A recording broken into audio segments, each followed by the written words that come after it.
Le M23 et les troupes rwandaises continuent à rencontrer de la résistance à Goma, notamment dans le nord de la ville. Le calme est de retour, mais c'est un calme précaire et les rebelles soutenus par Kigali continuent par ailleurs de progresser sur un nouveau front, notamment sur la province du Sud Kivu.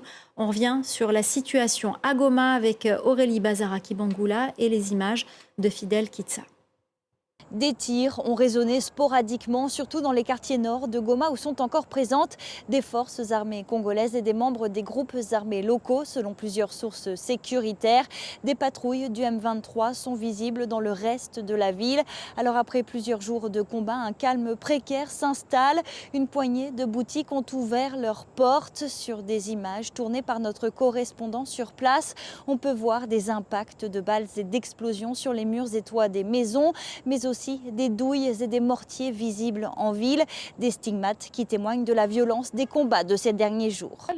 Lorsque la bombe qui est tombée est venue d'en haut, il y avait ici des habits et des valises qui ont été consumées. J'ai peur, je n'ai pas d'appétit pour manger.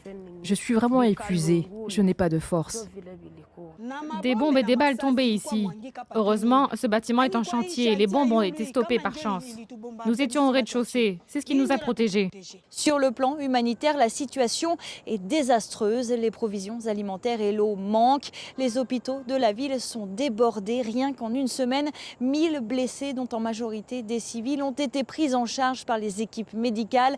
Des blessés par balle ou par explosion. Les hôpitaux manquent de tout, médicaments, équipements et personnel soignant. Bruno Lemarquis, le coordinateur humanitaire pour les Nations Unies en RDC, a lancé un appel pour la reprise des opérations à l'aéroport de Goma. Une reprise nécessaire et urgente, dit-il, pour permettre le ravitaillement humanitaire.